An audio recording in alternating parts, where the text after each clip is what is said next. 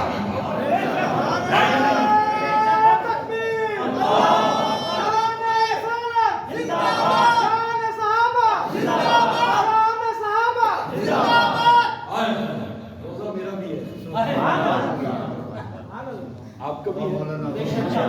نعرہ تکبیر،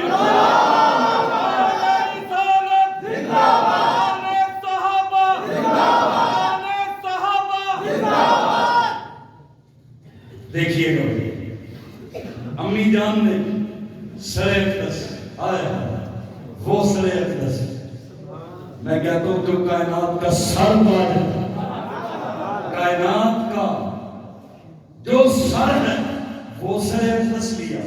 آج جو بی اے پاس ہو جائے کہہ دیتے ہیں نا سر، جس نے پینٹ شرٹ پہنی ہو کہتے ہیں سر، میں کہتا ہوں یہ جو سر امی خدیجہ کی گود میں ہے یہ کائنات کا سر ہے، یہ سر ہے، ساری کائنات اس پہ کھڑی ہے، سر ہے تو باقی گھر باقی ہے، سر نہیں سر میں گولی لگ جائے جسم سارا ٹھیک ہو تب بھی وہ جسم سے فائدہ ہو جاتا ہے۔ اس کائنات کا سر نبیوں کا افسر ہے، اس کائنات کا سر نبیوں کا افسر ہے، یہ سر امی خدیجہ کی گود میں۔ امی خدیجہ کہتی ہیں یا رسول اللہ وہ اب بھی آ رہا ہے، اب بھی آ رہا ہے؟ آقا کہتے ہیں آ رہا ہے، نظر آ رہا ہے، نور تھے نظر آ رہے، جلگیاں جبریل دکھا رہا ہے۔ آئے امی نے ایسا دوپٹہ تھوڑا سا پیچھے کیا اور بال نظر آئے، سر آقا کی طرف جھکا کے کہا اب بھی نظر آ رہا ہے۔ فرشتوں کی شان تو دیکھو، فرشتوں کی صفت تو دیکھو، اور فرشتوں کے نقش قدم پہ چلنے والے انسان کے فرشتوں کو بھی تو دیکھو۔ میں تاریخ بتانے لگا، امی خدیجہ الکبریٰ نے جب تھوڑے سے بال کھولے آقا کی طرف دیکھا، مولانا کاندھلی لکھتے پوچھا آقا اب بھی نظر آ رہا ہے؟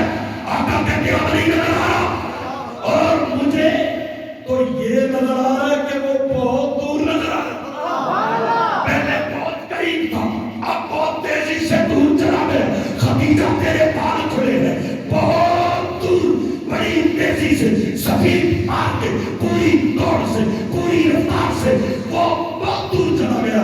امی خدیجہ دوپٹہ درست کر کے کہتی ہیں آقا مبارک ہو، رب نے آپ کو نبی بنایا ہے، مجھے نبی کی بیوی بنایا۔